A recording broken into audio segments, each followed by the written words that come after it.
Thanks, Chris.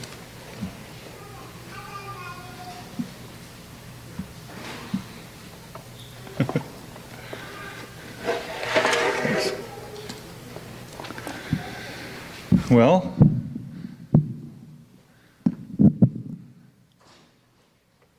this is different. Let me pray. God, thank you for your goodness, because you are good. And thank you that in times of our own dark nights, you're still good. And maybe even you're especially good then. And I pray that you would just be near to us as we meet this morning in this new location, and that you fill this place with your presence and fill us with you. In the name of Jesus, I ask. Amen. So, yeah, this is our 5th location. Chris mentioned already. In 18 years. Actually, about 18 years. 5th location. It's almost like, you know what, if you can find us, you can worship with us. As we sort of move through the community here. Elgin Hall, the old Uptown Hall, Star of the Sea, new Uptown Hall, and now here, White Rock Elementary. How does it feel? Yeah? Really? Doesn't feel so good to me. Feels weird. A little strange? Maybe? A little strange, a little unfamiliar, maybe even a little uncomfortable. I know the chairs are certainly not quite as comfortable as in the other building. Little different. And you know what? If that is the case, if it's a little unfamiliar, a little strange, a little uncomfortable, if that's the case, and if it is for over the next several months, well, you know what? I'm anticipating that. I'm expecting that it's going to be so. And to tell you the truth, that's actually the thing that I'm looking forward to the most about this move, is that we will all be just a little bit uncomfortable, a little bit unfamiliar with our new surroundings. And as I think back on every time that our church has moved, I recall each of those times we've moved, there's been a significant sort of period of a little bit of unsettledness, a little bit of strangeness, a little bit of discomfort, just a little bit, but enough to kind of throw a little bit of a wrinkle into everything, and this feeling of unsettledness. And I'm going to suggest to you that there's actually a certain amount of advantage in that for us together. Because you know what the truth is, the real truth is that comfort and familiarity, they aren't always good things for a church to be settled into. Their comfort and their familiar zone, there can be a downside to that. And I'm going to highlight for you just one. There's probably a number of reasons why that might not be the best for a church all the time. I'm going to highlight just one reason why comfort and familiarity for a church is not always so good. And why, frankly, discomfort and unfamiliarity and embracing that can actually be a good thing. And here it is. You see, a huge part of what Christ has called us, his church, to do is, in fact, something that is quite uncomfortable. It is. So if we get too settled in comfort, it gets hard for us to do the uncomfortable.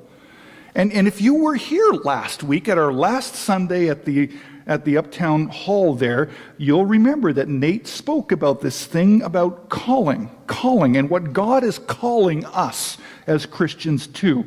And you might, I didn't get to hear it, I listened to the tape though, and you might remember that one point that he made was he talked about this whole mandate, this mission, this calling that God has upon us as his children and his church to share the hope of the gospel with the world around us, right? That's like the primary thing that he's called us to do. And then he said, right after he mentioned that, he said, if that makes you feel uncomfortable, right? Do you remember that? If that makes you feel uncomfortable, he said, well, it's okay. It's kind of supposed to be uncomfortable. It just simply is an uncomfortable thing for us people to step out and do something like that. And he admitted that it was for him too. And the truth is, we tend to shy away from uncomfortable and unfamiliar things, don't we? Sometimes I don't even really know why, because sometimes stepping into some of those things aren't so comfortable. Actually, the best thing for us. But if we're not comfortable with it, we tend to shy away from it. And if we become settled into our own comfort zones, our own familiar zones for too long, the fear is that we can become complacent there, right? And we can become less flexible. And we can even become somewhat internally focused as a church and start to assume that the church is here for me. I mean, I come because I get something out of it. It's comfortable for me. I like it. That's why I come. And I don't know if that's altogether right, because there's something bigger than just that we're supposed to be about.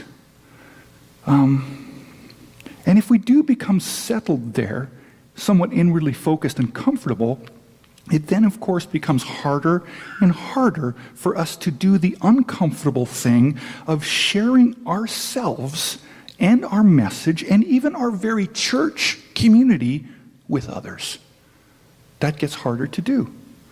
One of the things that I'm actually excited about in this particular move is that it will cause us to be a little less comfortable for a little while. A little less comfortable for a little while. And my hope is that it will actually cause us to think a little bit more about what church is really about in this sort of time of somewhat unsettledness. I mean, it's not about the building, right? That's probably one of the first things I'd highlight. It's not about the building. We can be in this building, that building, another building. It's not about the building. So then what is it about? It's not about my comforts. It shouldn't be about my preferences. It shouldn't be about my familiarity and what I like. It shouldn't be about that. What is it really about to be a church? Why do we do this? And what's the big purpose, the big point behind it? What really is the core of our mission together, our calling as a church? And I hope it gets us thinking a little bit about what maybe have we been taking for granted? And maybe even to consider if we haven't maybe become here and there just a little bit complacent. So I'm looking forward to this season of newness, of strangeness, of unfamiliarity in this setting, right?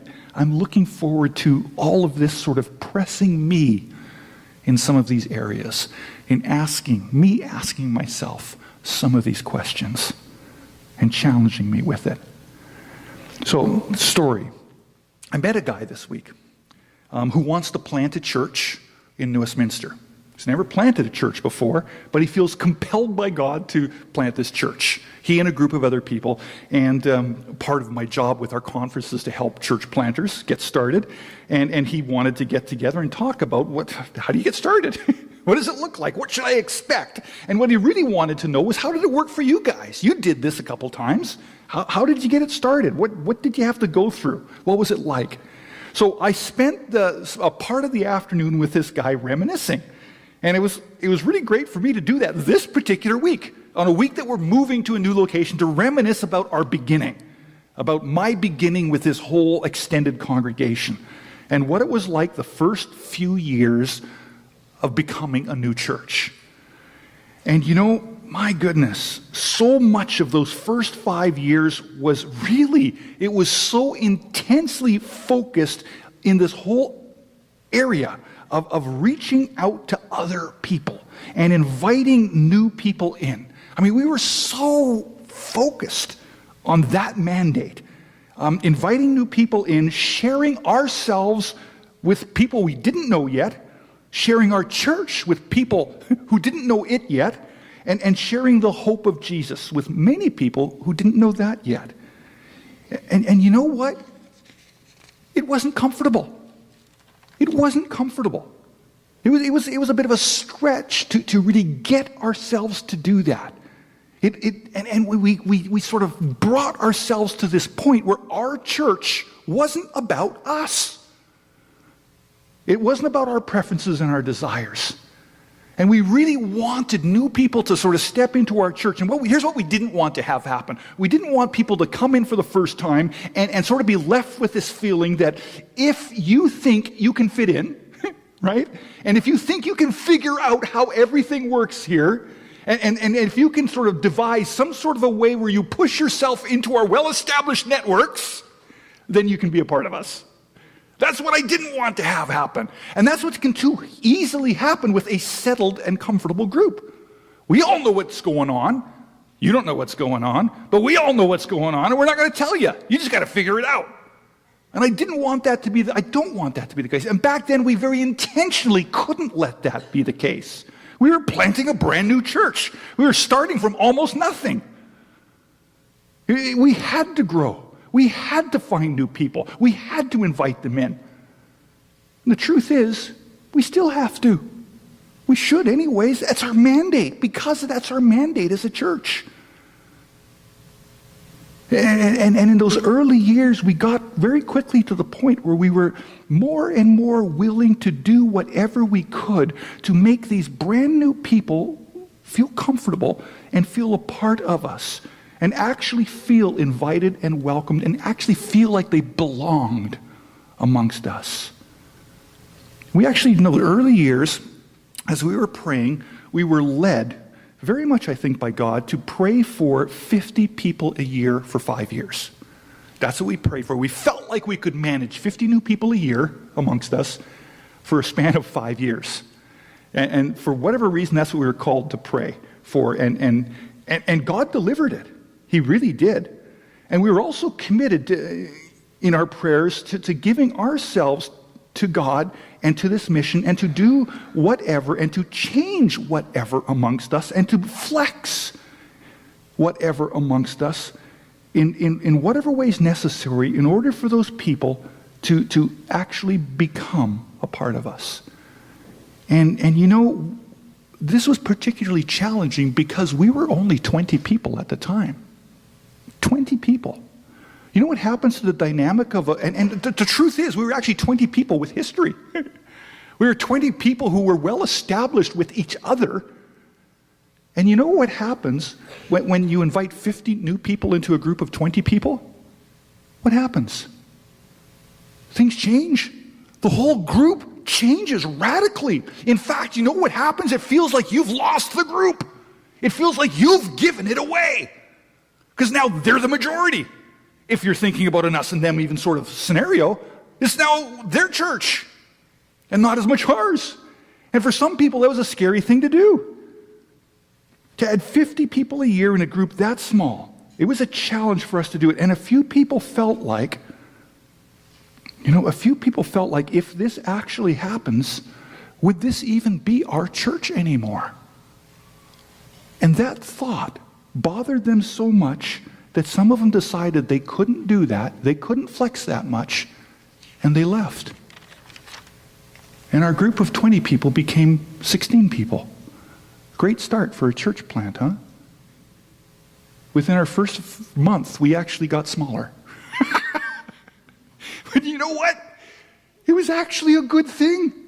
It was actually a necessary thing. Because now we were 16 people that actually really were ready and willing to change and to risk and to give up and to do pretty much whatever to embrace new people, you know, and to share with them so that we could share with them the hope and the truth of the gospel of Jesus and invite them into this body that was Christ's body, not our body. And as this was happening, we very quickly found out something really interesting about all of this that we should have realized right away. We found out, however, that while change and unfamiliarity was difficult for us who'd been there and were now having to change, we really quickly realized that it was even more difficult for these new people coming in. That was an even bigger challenge for these new people coming in, daring to step into a church for whom everything we did was brand new and different.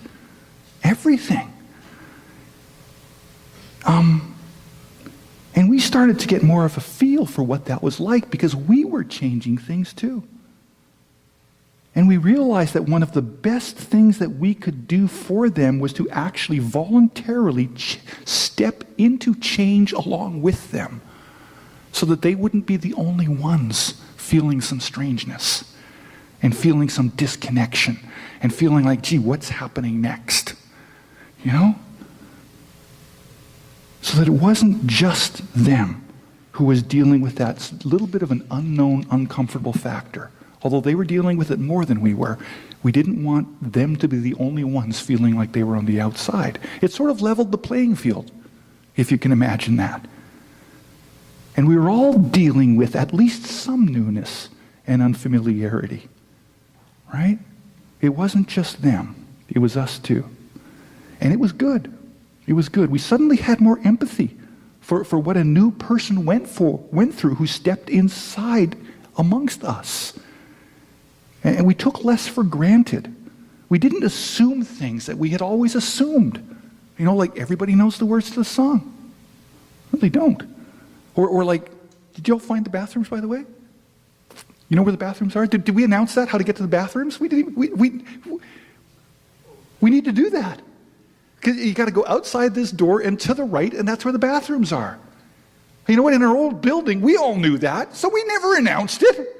But someone new didn't know that.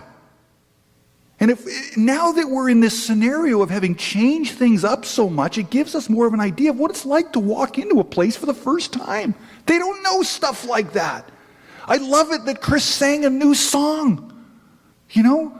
Instead of always just singing songs we know and love. You know, new people coming in, they're all new to them. They might not know any of them. It's good that we at least do one song that we're all learning together. And we can all sort of be at that level. Right? In fact, I remember in our early years, I actually started setting up the chairs differently every week. Every week I'd change the configuration of what the chairs were like, just so that we wouldn't get settled. Just so that we'd all kind of go, oh, it's different again. This is unsettling. That's okay. Because everybody who's new, who's coming, is unsettled too. And we might as well join them there.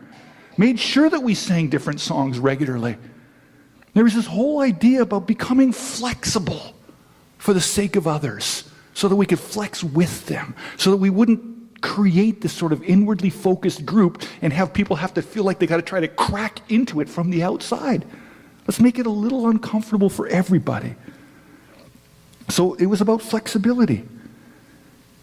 And you know, the thing about flexibility is that if you're going to need to be flexible at some point in time, I was talking to James about this morning, if you're going, like let's say in the next month or so, you're going to do some activity where you're going to need to be flexible. You know what? You better start stretching now, right? You better start practicing that and stretching now so that when the time comes when you actually have to be flexible, you won't break, right? So we started practicing flexibility. We started, you know, and some people say, well, you're just doing change for the sake of change. No! I'm doing change for the sake of flexibility so that we can actually be flexible and not too tied to the way things are always and should always be. Let's just get used to being flexible. So maybe it's a good thing that within 18 years we've been in 5 different locations. It helps us be more flexible too and not so set in our patterns that are familiar to us, but not necessarily to the outsider who comes in amongst us. And if our mission is to reach them and to draw them in with us, we need to be flexible enough to be able to receive them like that. So it became change for the sake of flexibility. You know? And that's what I'm hoping we can sort of heighten again amongst us. Now, so that's the one thing. We need to be ready for change because we want this place to grow, and that's going to bring change. We want to invite people in. We need to change to do that. In almost a real, we need to be prepared to give this church away to new people who come, right? And allow them to be a part of it and take ownership of it too. So that takes me to the other thing. The other thing that I was reminded about as I was thinking about the early years of us as a church plant and all the change that was happening in the church was how invested and involved everybody was with that mission to reach other people and to invite them in, to welcome them, and to make them a part of it, and to share gospel and truth and hope with them. And that was really the secret of how to get, I think for all of us still now, the secret to how to get the most out of your church is to be invested and involved in your church. That's how you will get the most out of your church. Be invested and be involved in your church. It's what makes the church the best that it can be when we invest in it. And it's also what causes or allows us to get the most out of it when we're involved and invested in it. I mean, just think about, it in a few different ways. What's the best way to be loved? Love, right? If you want to be loved, then you've got to love.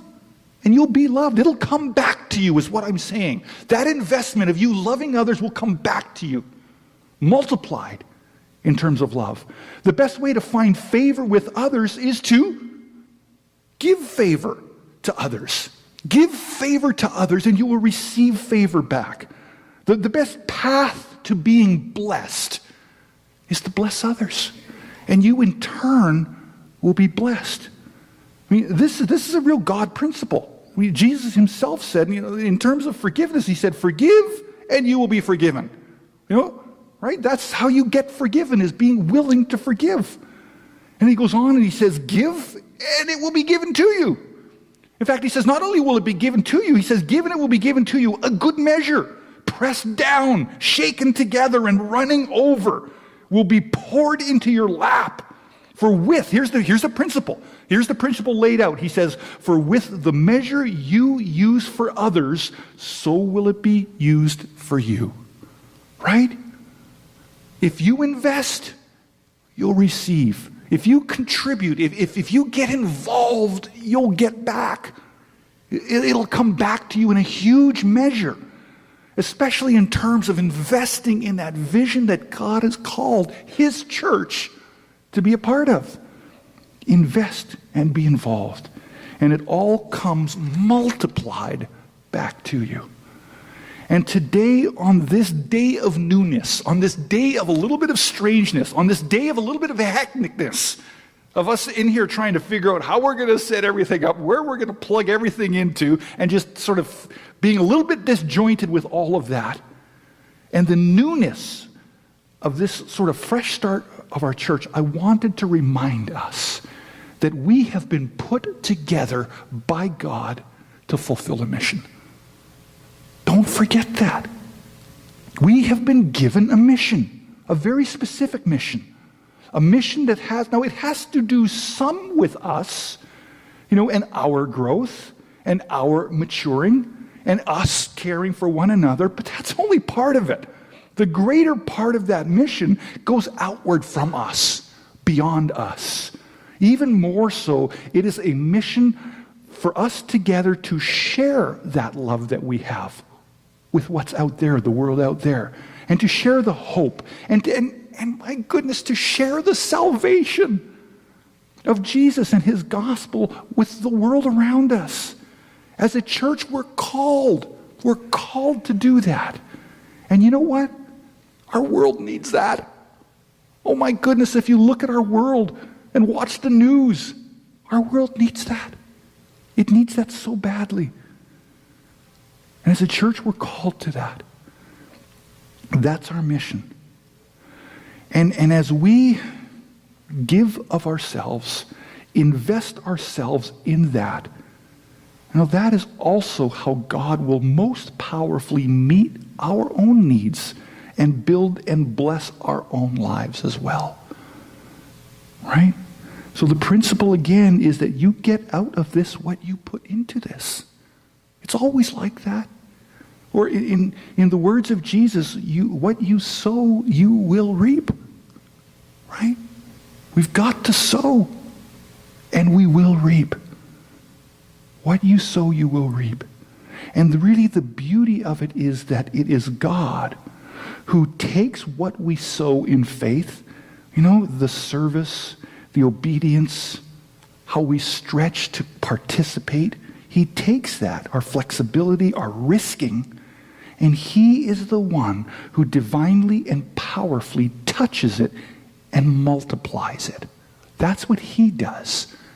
If we just sow it, just put it in the ground, just sign up, just get involved, he touches it divinely, and he multiplies it into a much greater returning harvest. He's the Lord of the harvest, right? And he does that for the one who dared in faith to sow in the first place. You know what? I desire a harvest as a church. That's my heart's desire for us, a harvest, a rich harvest. We've got to sow in order to do that. We've got to contribute, we've got to risk, we've got to stretch, we've got to flex in order to do that. I desire a spiritual harvest among us, a personal harvest among us. And what Jesus tells us to do to the Lord of the harvest is to pray to him. Right? Pray to the Lord of the harvest. For what? Well, for more harvest, but what else? He says the fields are ripe for harvest. What are we supposed to pray for? More workers. That's what he specifically tells us to pray for. More people to do the work. Because the harvest is there. We just need to commit to getting involved in the harvest and work at it. And he'll multiply it. He will divinely touch those efforts and multiply them. That's his job. Our job is to step out there and risk doing it. And his job is to fulfill the harvest. So ours is to invest and to contribute and to work in obedience. His is to multiply and make that part of it happen. So, quick story. We were here earlier this week. We came in to sort of see where the plugs are, to see how the heck are we going to project on this wall. You know, a little bit of these challenges. And we're going to keep working at that. Should we keep the lights on? Should we keep them off? We must have flicked them on and off 100 times when we were here. Was it Monday we were here, Garth? Tuesday. And we tried everything. We tried a few different things today. We'll keep trying different things, right, for a while, till we sort of figure out what seems to work the best. And as we're getting ready towards the end of our time here, we're getting ready to sort of wrap things up. We meet the custodian of this school, who's been here for 9 years, right? 9 years as a custodian of the school, and she meets us and she says, I've been praying for a church to come into this school for 9 years. That's interesting. And we are, and she told us, we are the answer to her prayers. 9 years of prayer for a church to be here, and here we are. Someone thinks we should be here. So much so that they've committed 9 years worth of prayer towards it. That is very, very intriguing to me. And I think the timing is very intriguing to me too. We applied to be here last year. Right? About 10 months ago, we thought this would be a good location. We were committed to the downtown core area of White Rock. This is really the only school here. We applied 10 months ago, and were flatly rejected. And they said, well, there's another school over here. There's Thrift. You could go there, or maybe another school. It's like, well, we really feel connected and called to that core of White Rock. So we said, well, let's hold off. Meanwhile, this lady's been praying for 9 years.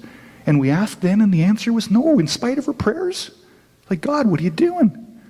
And then only months after that, there's a principal change here, and we're told, you should try again. We try again, and it's boom, yes. An absolute yes right away. So for me, there is something interesting and intentional about the timing of why we're here now. Something's happening on all of this that is God ordained. And I want to be on top of that, you know? I don't want to just have that pass by and sort of miss God's intended purpose here. Let's pray into that. And it's simply a matter of that. Let's pray to the Lord of the harvest. Now, how many of you have kids in elementary school? How many of you used to have kids in elementary school? Okay. You know what I found when our kids were in elementary school? I found that I met the majority of the people in my neighborhood through that elementary school. Right? That's where you meet other parents. That's where you meet other families. That's where you get connected in your neighborhood, at the local school. It's probably the greatest spot of interaction in a community neighborhood than any other place. We've got the Mac store close to our house too. That's a pretty good place too, but it's not as good as a school. That's where we met everybody, especially when you have 5 kids in the school in 1 year. You meet a lot of people. But I think God's put us in this school because it's the core of this community. Right here is the heartbeat of this community, this elementary school, this downtown core. This is where all the kids come. This is where the families come every day to drop off, pick up. They come here for events. This is it. There is no place in this inner core that is more frequented than this spot right here. To me, that's our opportunity. And it excites me. I want to be here not just because it's a better place for us to be.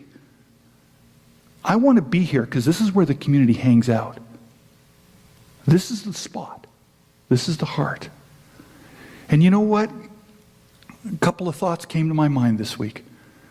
Come Christmas time, they're going to do a Christmas presentation here in all likelihood, right? I want to be there. I want to be at that. In fact, I want to do more than just be at that. I want to contact whoever at the school and tell them, you know what? What can we do to help you? Is there anything you guys need? Do you need like snacks for the kids? Why they've got this whole big long day of production or whatever? We'll provide that. We'll do whatever. We'll do whatever you want. You need help, volunteers, whatever. We'll help with that. Those are the opportunities in front of us. That's reaching out. And it's like, you know what? To be perfectly honest, I don't have a whole lot of extra time to do this. But it's a priority. For me, it's got to become a priority. If we're really going to reach this community and touch it and sow seeds in this community, we've got to start doing stuff like that. And I think God has strategically situated us to do exactly that now. To me, that's what I see. That's the vision I start to capture when I think about why we're here and why now and why has someone been praying for 9 years who's on the inside of this school for us to be here. I think that's why she was praying it.